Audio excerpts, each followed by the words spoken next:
volta aqui para o nosso módulo 12, a nossa aula número 12, que fala do Programa Brasileiro de Etiquetagem, a famosa etiqueta do Inmetro. E aqui também nós temos alguns mitos, alguns equívocos que o consumidor, por diversas interpretações equivocadas que temos por aí, ele acha que vai economizar muito, que o pneu vai dar muito mais estabilidade em pista molhada, de acordo com essa classificação. E muitas vezes isso não é verdade. Precisamos entender para que o consumidor tenha em mente, principalmente, a verdade a respeito da etiquetagem. O Programa Brasileiro de Etiquetagem é regulamentado pelo Inmetro através da portaria 544. Inclusive, eu vou deixar o link para que vocês possam ter acesso a essa informação aqui na descrição do vídeo, beleza, galera? Vamos lá entender então um pouquinho. O primeiro que nós vamos falar é com relação à resistência ao rolamento. É esse primeiro quadrinho aqui da etiqueta que traz um pneu e uma bombinha de combustível ali. A resistência ao rolamento significa o seguinte: quanto menor for a resistência ao rolamento, mais eficiente é o pneu e, consequentemente, maior a economia de combustível. O que nós precisamos entender é o quanto maior é.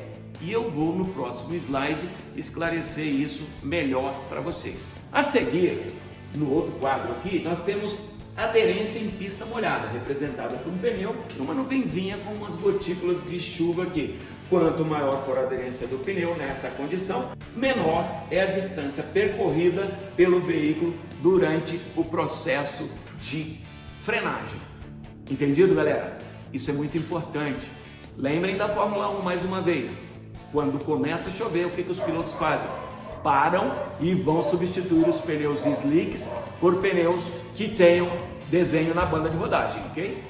Vejam vocês a questão do ruído. O ruído é o seguinte: quanto menos ondas, mais silencioso é o pneu, né? E temos os limites máximos, onde em pneus de passageiro o limite máximo é de 75 decibéis e em veículos comerciais e utilitários o limite é de 77 decibéis. Quanto menos ondas eu tiver aqui, mais silencioso vai ser o pneu, onde um pneu com apenas uma onda seria um pneu muito silencioso. Tá entendido?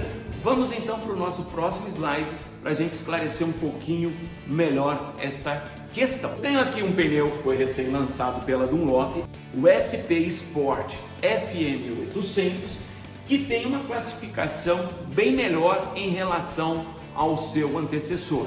E aqui nos permite fazer uma analogia das diferenças que esse pneu proporciona na hora que eu falo de consumo de combustível e na hora que eu falo de frenagem em pista molhada. Vamos lá entender então um pouquinho melhor? Então eu tinha um pneu classificado em F e este foi classificado em C. Na questão de pista molhada, de E ele foi classificado para C e manteve a mesma pontuação, ou seja, o mesmo nível de ruído do seu antecessor, levando em consideração que um número 70 decibéis já é um nível muito bem aceitável, levando em consideração que ele poderia ir até 75 decibéis. Beleza? Então, o que significa isso, galera? Por que é que o pneu ganhou esse quesito de economia de combustível? É eficiência no consumo de combustível. Significa o quê? Que um pneu, na sua última classificação aqui no vermelho, ele iria economizar em relação ao nível mínimo do Inmetro 1% de combustível. Para ser aprovado, ele precisa da base do Inmetro, que é o G aqui, por exemplo, ele precisa economizar pelo menos 1% de combustível, que seria um pneu classificado aqui em F, por exemplo, ok? Então, ele economizaria aí 1%. Na melhor das hipóteses, classificado em A, ele iria economizar no consumo de combustível aproximadamente aí 3%.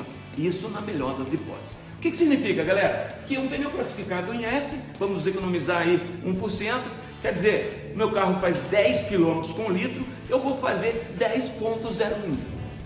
Ah, mas eu quero um pneu classificado em A porque ele vai economizar mais, vai economizar 3%. Exatamente. Antes o meu veículo fazia 10,01, agora classificado em A, ele vai fazer 10,03. Um pouquinho mais, um pouquinho menos. O que significa isso? De 10,01 para 10,03. Gente, é nada de consumo de combustível, né? Ao longo da vida útil do pneu aí, vai economizar o que aí? 20, 30 litros de combustível.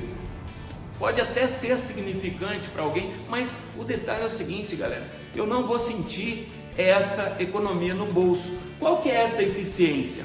A eficiência é que essa exigência, quando eu elevo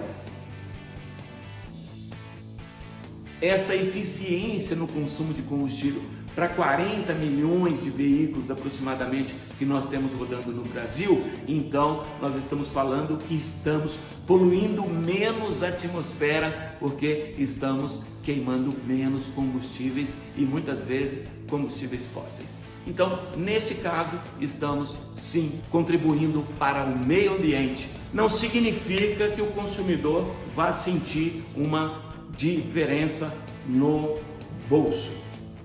Entendido, galera? É um pouco complexo, mas eu vou deixar para vocês o link para que vocês entendam melhor a portaria 544 do INEP.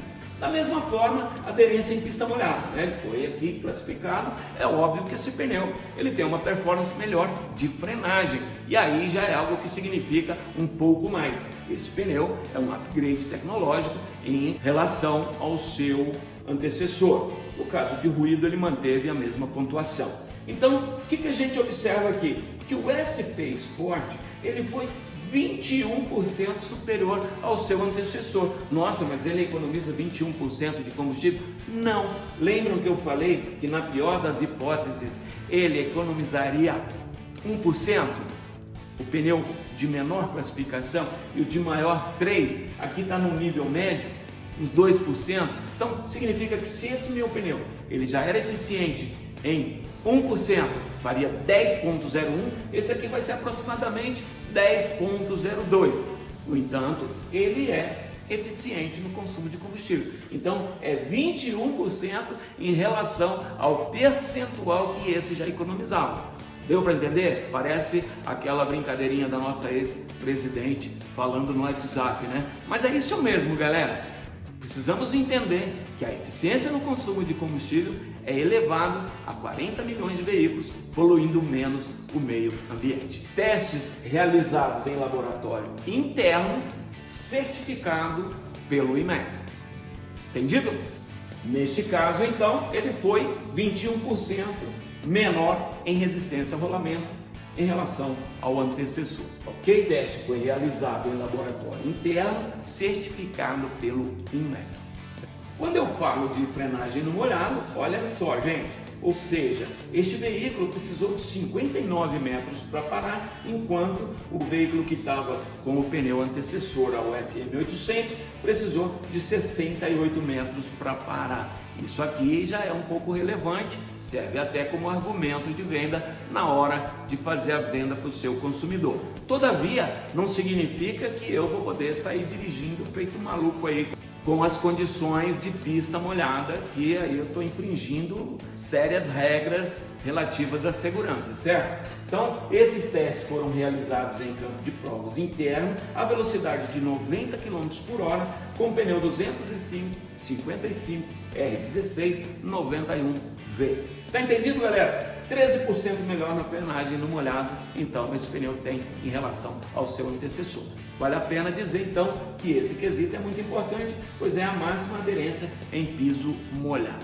Só para finalizar, vale aqui a gente fazer uma referência, uma pesquisa realizada, onde existe influência da etiquetagem na cabeça do consumidor, tá certo? Quando eu falo de aros 13 e 14, praticamente não tem influência nenhuma. Os consumidores de aros maiores já consideram a etiqueta como um fator relevante na hora da compra.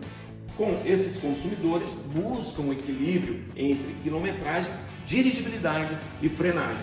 Então, vale lembrar que quando eu analiso os aros 15 e 16, o consumidor valoriza muito a questão de aparência, de conforto, mas em primeiro lugar a quilometragem, em quarto lugar apenas a dirigibilidade e frenagem, ou seja, a performance. Quando eu vou para aro 17 e maiores, então a aparência já importa muito, se esse pneu vai casar com o design do veículo também, e a dirigibilidade e frenagem, ou seja, a performance é o fator mais relevante para esse tipo de consumidor. Então, saiba utilizar a etiqueta e otimize ainda mais as informações para o seu consumidor e você será um vendedor profissional, beleza?